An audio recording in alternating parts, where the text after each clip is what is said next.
Muy buenas tardes, bienvenidas, bienvenidos todas y todos a este corte informativo del canal del Poder Judicial de la Federación.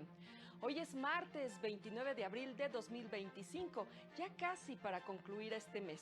Soy Citlali Pérez y junto a Eusiris Rostro lo invitamos a quedarse con nosotros. Comenzamos.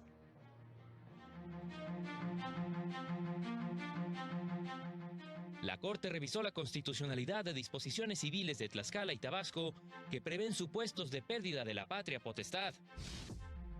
La segunda sala determinó la constitucionalidad de la disposición que establece que los colegios particulares deben otorgar becas al 5% de los alumnos.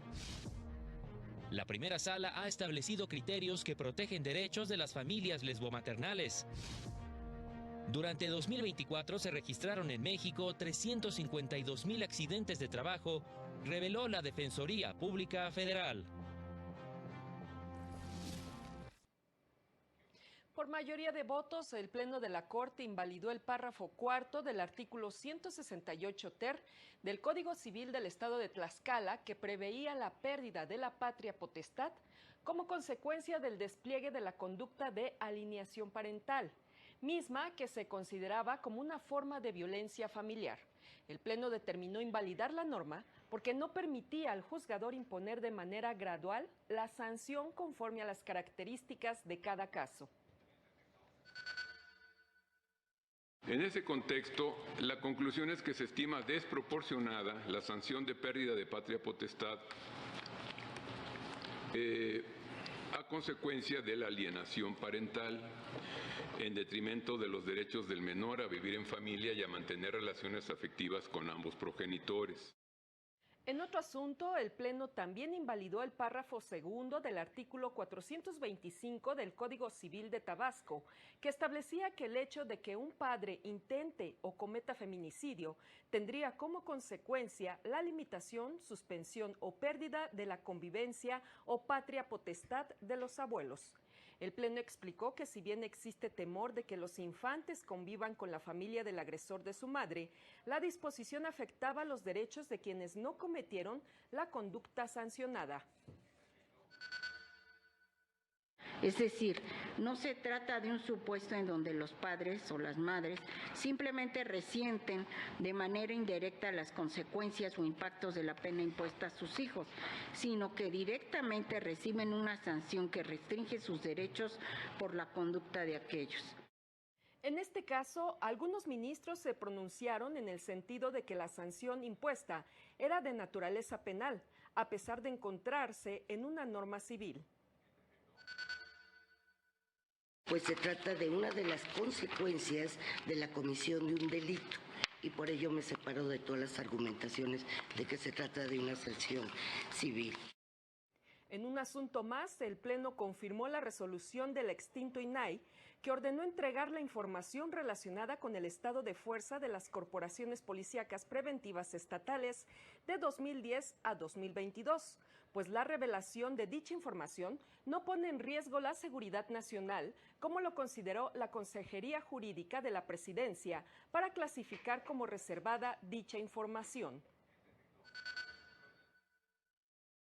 Pues allí, una vez más y con el debido respeto, no hay una argumentación o ejemplos o pruebas o cualquier dato que señalen que efectivamente la información estadística de policías preventivas a nivel agregado va a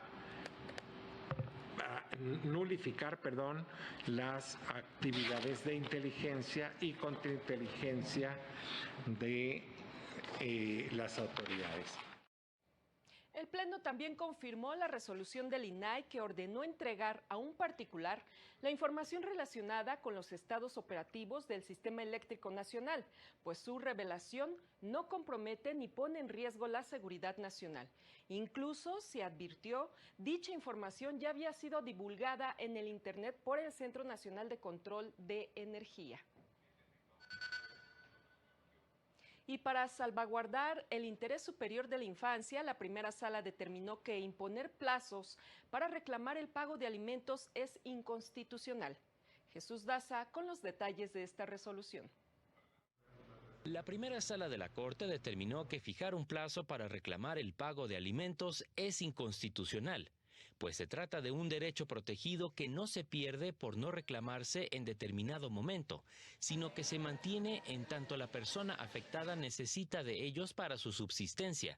Por este motivo, la Sala declaró la inconstitucionalidad del artículo 291 quintus del Código Civil para el entonces Distrito Federal, ahora Ciudad de México, que establecía el plazo para reclamar este derecho, que prescribía después de un año.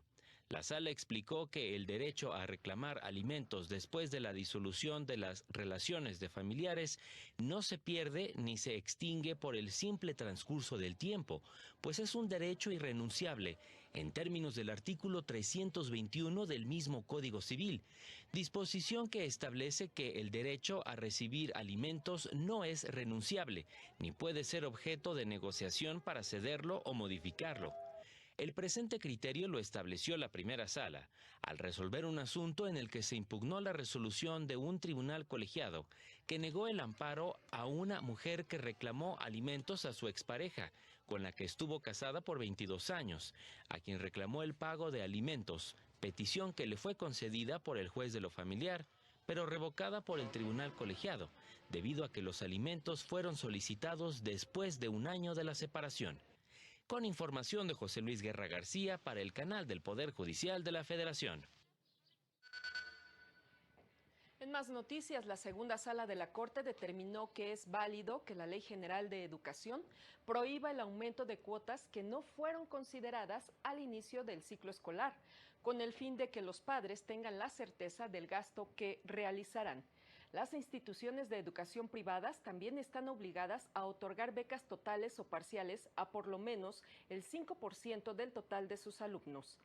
La sala también argumentó que no viola el derecho a la libertad de comercio, la prohibición de comercializar bienes o servicios totalmente ajenos a programas e instrumentos dirigidos a impartir la enseñanza. En torno a las visitas de verificación y vigilancia que realizan las autoridades educativas, indicó que tienen la finalidad de que las escuelas particulares cumplan con las exigencias de seguridad y eficiencia que marca la ley, para lo cual es necesario que cumplan con las obligaciones que se imponen al procedimiento. La sala también confirmó la constitucionalidad de las disposiciones que prevén que las instituciones educativas privadas forman parte del sistema educativo nacional y, en consecuencia, están obligadas a obtener la autorización y el reconocimiento de validez oficial. Además, deben seguir los planes y programas de estudio oficiales y cumplir con el resto de las obligaciones que les imponga la normatividad en la materia. Y la inteligencia artificial puede impulsar la igualdad inclusiva en favor de las personas con discapacidad, pero también trae consigo efectos discriminatorios, señaló la Unidad General de Conocimiento Científico y Derechos Humanos de la Suprema Corte.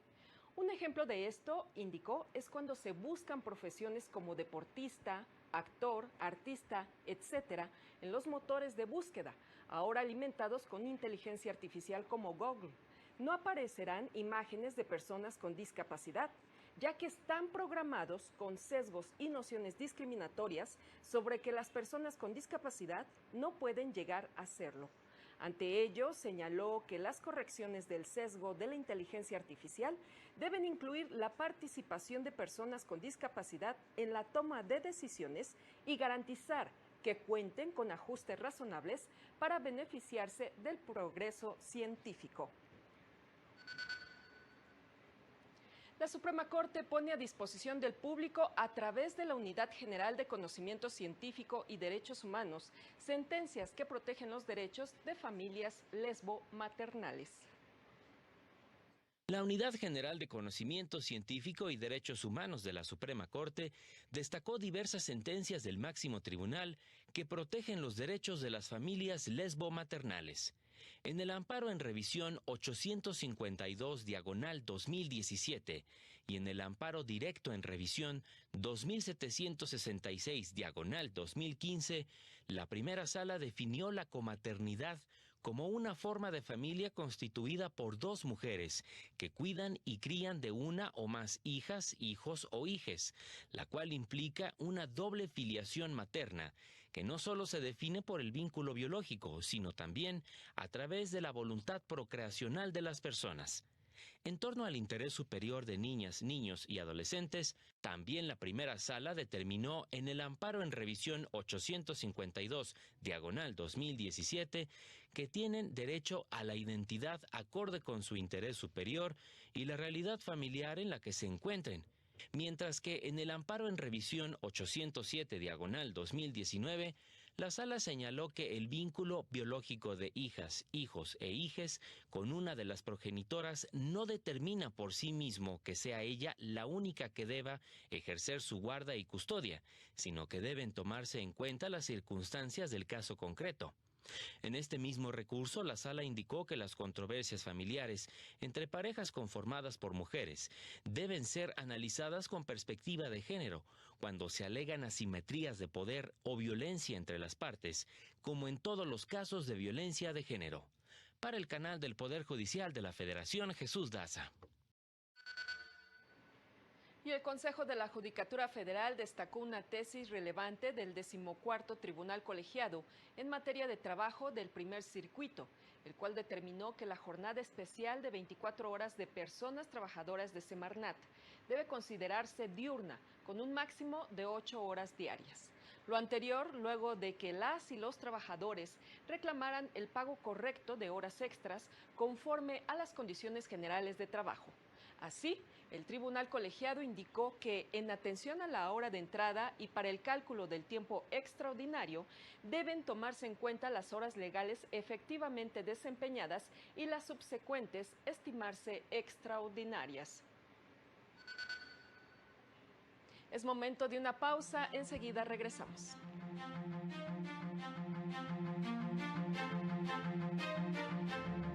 Al regresar, analizan buenas prácticas para la participación de infantes en procesos judiciales.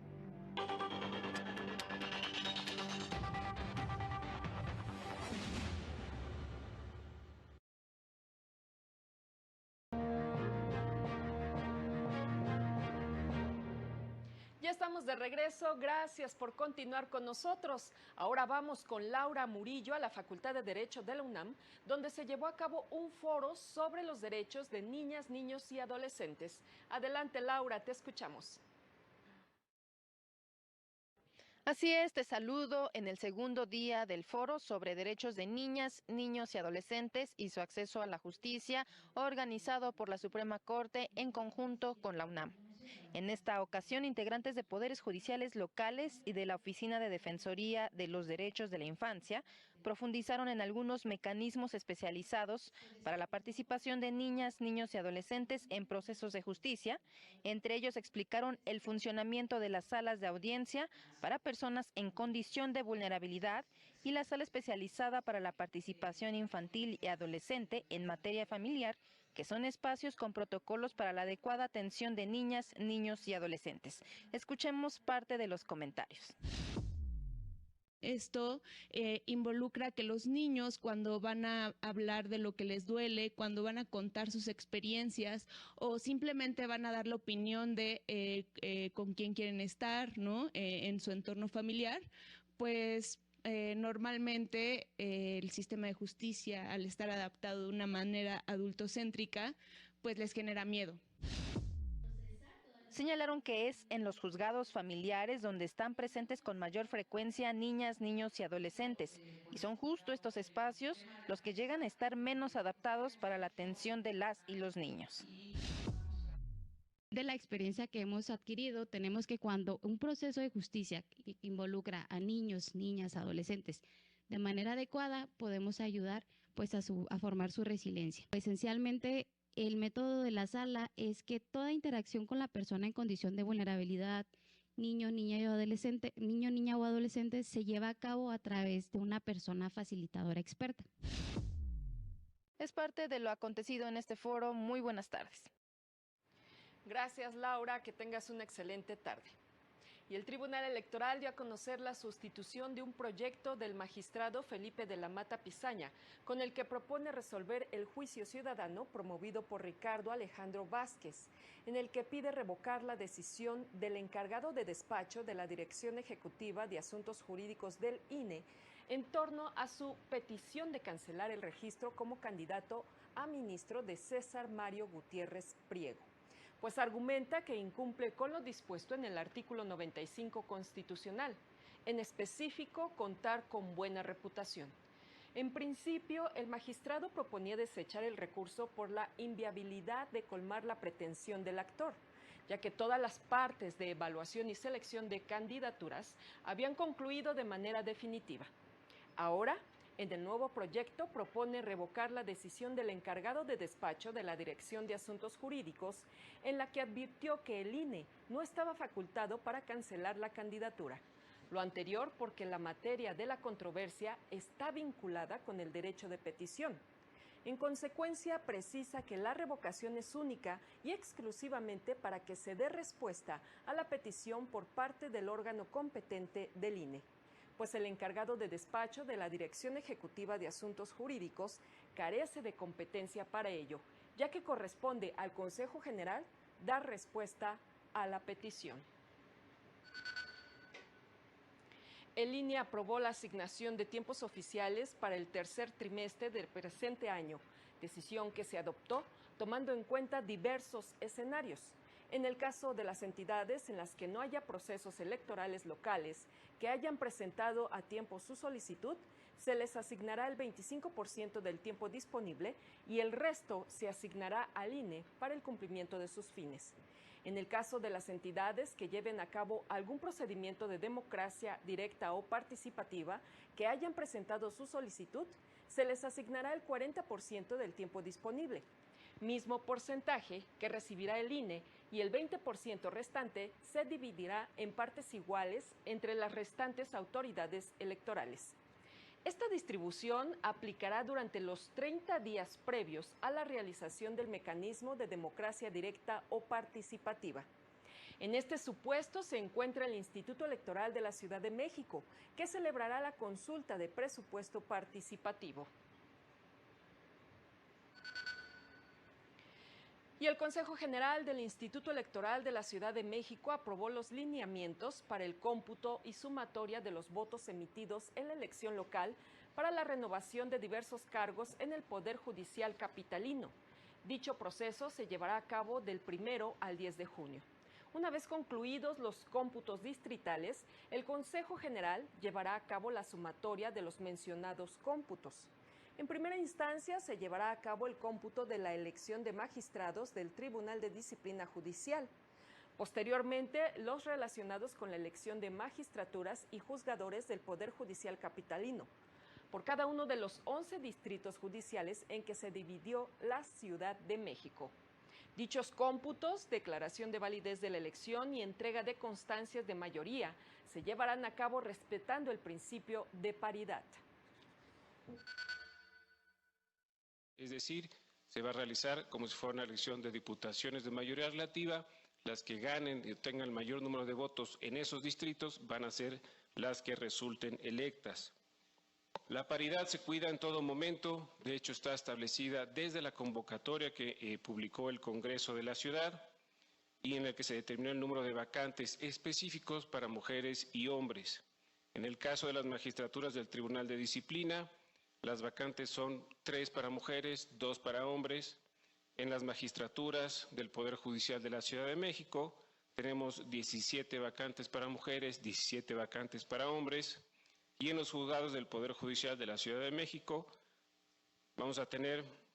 tenemos 49 vacantes para hombres y 49 vacantes para mujeres. Por otro lado, también se aprobó la viabilidad de implementar el voto anticipado que beneficiará a las personas postradas y a sus cuidadores, quienes podrán ejercer su derecho al sufragio en su domicilio.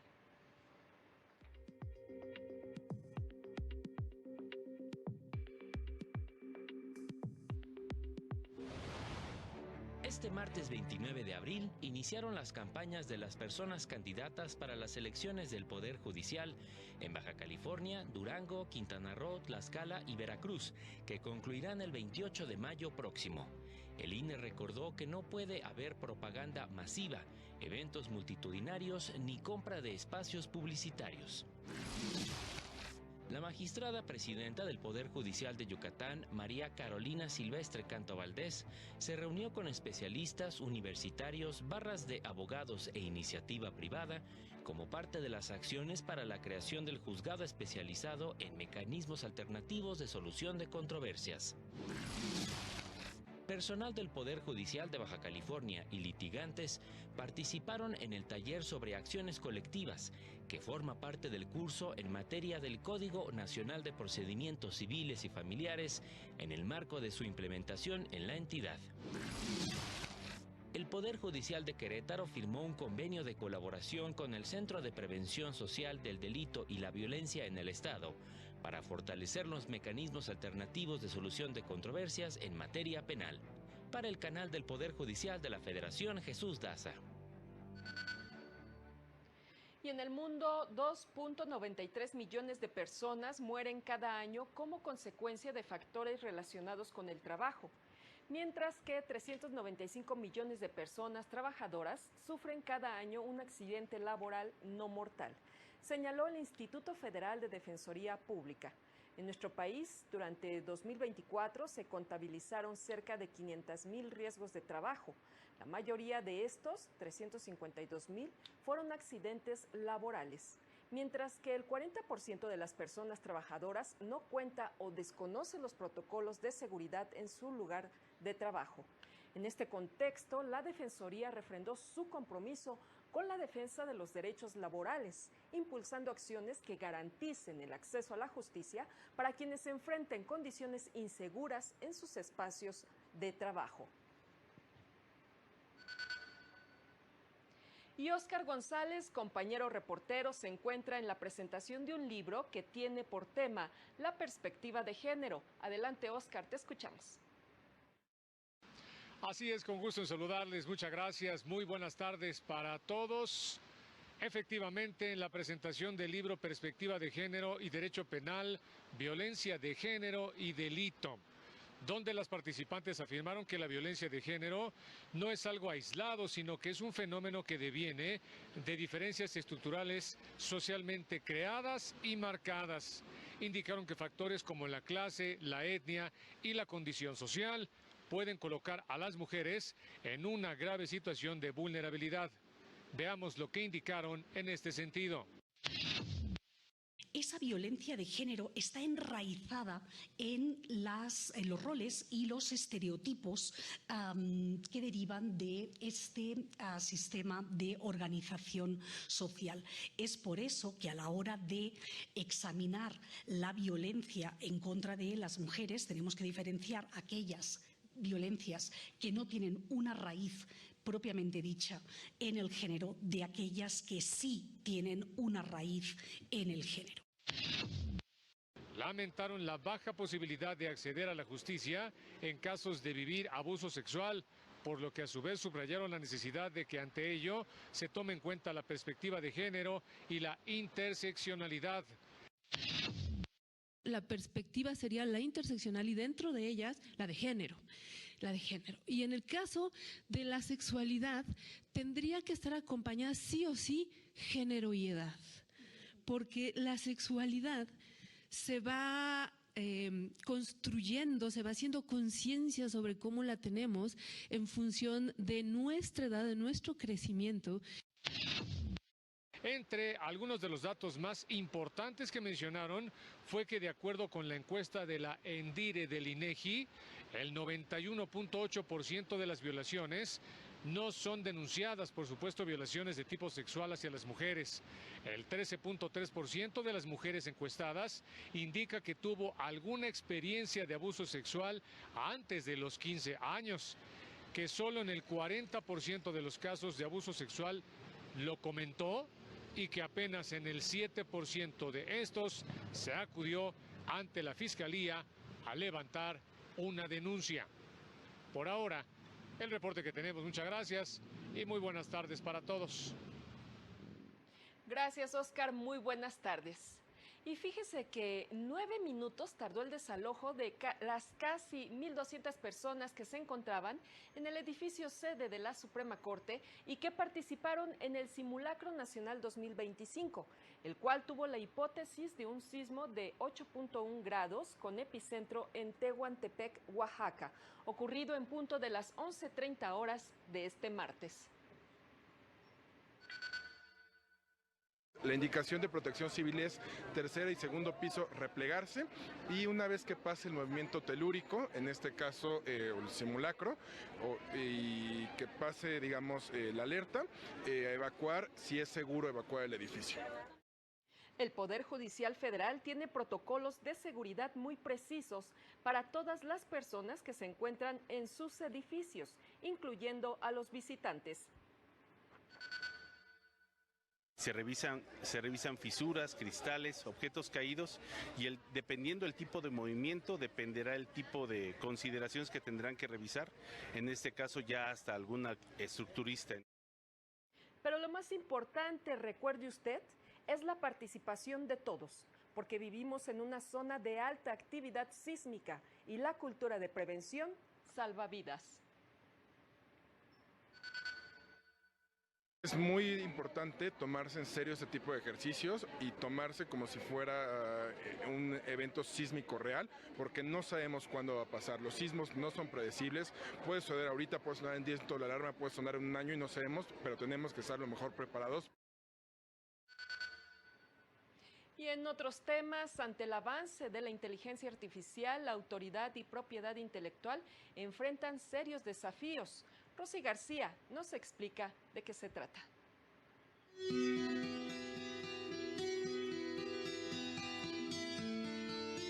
El respeto a la propiedad intelectual busca fortalecer la innovación tecnológica y el desarrollo artístico, indicaron expertos durante un conversatorio sobre los derechos de la música ante la inteligencia artificial. Pedimos ética, transparencia, justicia, respeto y nuestra autorización previa, como marca la ley, cuando se utilice nuestra obra para alimentar la inteligencia artificial.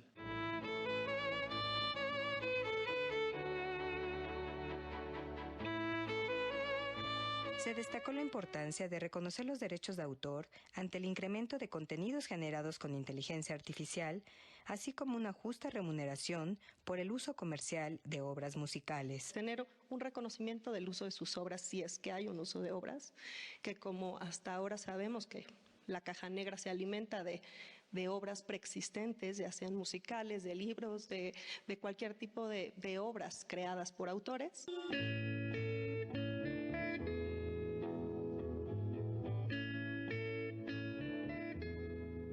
Señalaron que es fundamental contar con un marco legal que establezca criterios claros sobre la autoría y propiedad intelectual para proteger el valor de la creación humana en la era digital. Regular para que la máquina, cuando sustraiga los sonidos y todo, pues la gente que lo maneja y las empresas que lo están haciendo paguen lo justo para la remuneración, para los compositores, para los creadores. Para el canal del Poder Judicial de la Federación, Rosy García. Impresionante la inteligencia artificial.